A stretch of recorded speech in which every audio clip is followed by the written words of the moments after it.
Hi, my name is Peter Felfer, and today I'd like to talk about our new holder system that we've finally gotten at the University of Sydney for correlative atom probe, TEM, and focused ion beam work.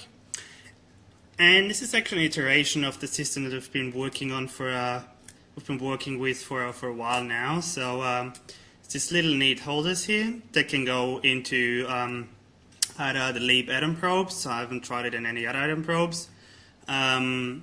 In gel TEMs, and it fits pretty much into any focused ion beam system, SEM.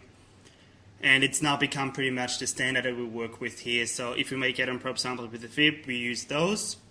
And this iteration is actually also especially geared towards replacing the copper tubes as well. So why would you want to use these holders?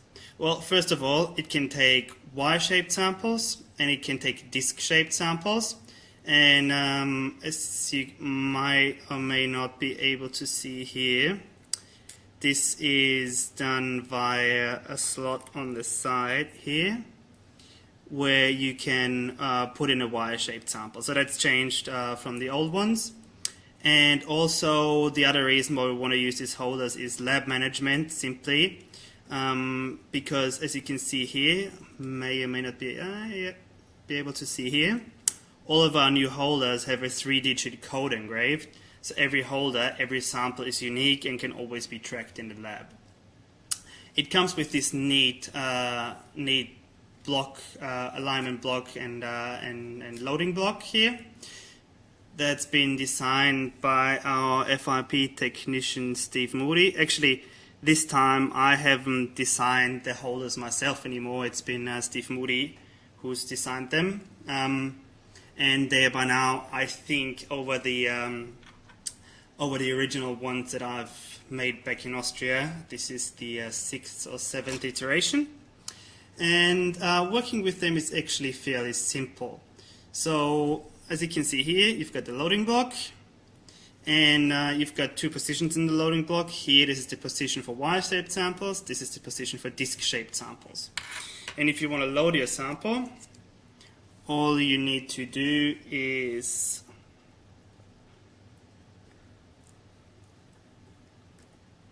loosen the screw. Do that for both here. And then you can put in your sample. And so the molybdenum grids that we're using, the SPI molybdenum grids, are 100 mesh, and they need to be electropolished before you can use them. But they are very well suited for atom probe. I haven't made a sample in years that wasn't a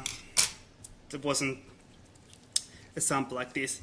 And then you go push back at the back. You hear a slight click, which means it's open. And next thing is you just push your pre-cut sample in, and they've gotten a bit narrow, so you can't even go too far until it's at the right position. Then you push it down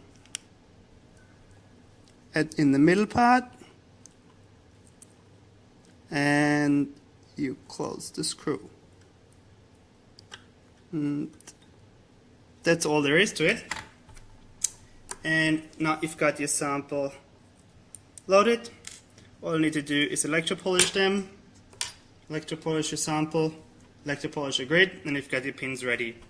A couple of people have asked, actually the hole in the middle, the only purpose of it is so that you can conveniently grab your sample. The hole at the end is for the TM holder, and I'll show you a little bit later how that's working. All right, but so far so good. It's pretty straightforward, I think. And that's for the disc-shaped samples. The next thing is the wire-shaped samples. So I've got a little wire here. Same story. Open the screw, push down at the back. So there's a little recess at the back. It makes it tilt upwards. Very smart design. Thank you, Steve. And then you can go grab your wire.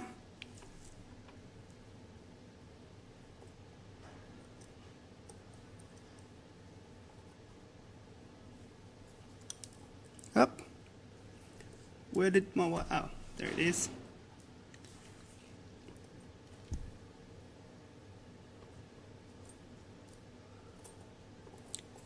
Because the wire is always a little bit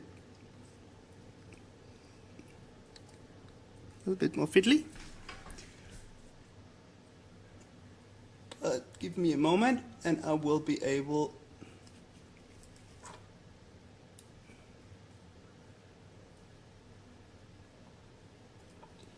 to move it in. There we go. Just slide it back. If you want to actually look at your wire in the TEM, you need to slide it a bit back and forth, but we've taken care of that. So you'll move it into a position where it can conveniently, of course now, it tips up. So as you can see, I'm not 100% proficient with them yet, but I will be soon. And as always in experimental science, everything takes a little bit of practice.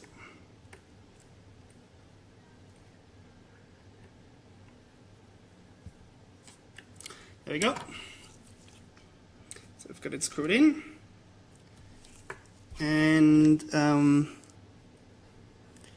if you turn it around on its back side, what you can see is that there's a little notch that's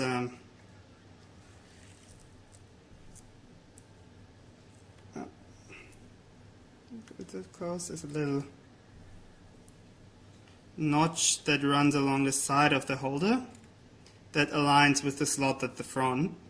So you go and electropolish your sample, and if you want to look at it in a TEM, it needs to be closer than 2 millimeters to the edge here.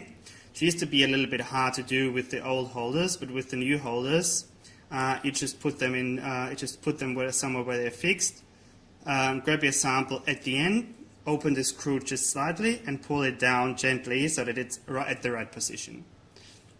But this is pretty much the way that you put in your wire-shaped samples. If you don't care about putting them into the TEM, then you of course don't have to worry about any of what I just said. This is really just specific to putting it into the TEM, because you want to have it within the field of view. When you do that, they go into the Joule holders, into the Joule. It's called dummy holders. I don't know if they're actually called dummy holders, but that's what we call them. So this is the end of one. You might, if you use Joule holders regularly, you've probably seen that one before. If not, it's maybe not that relevant to you anyway. And they attach instead of the end plate. So if you want to use the atom prop holders, what we need to do is take off the end plate here, which detaches anyway. And then you grab your atom probe holder and align a little hole with the pin that's inside, and then you let go. Oh, and that's actually the other way around. Sorry, that's my bad. So the thread side of the screw needs to be up. So the actual screw head is facing down when you're loading it. A lot of people think it naturally would be the other side way around, but it isn't. Otherwise, we would have the screw head in our way. And this is the way that the whole assembly looks like in the end.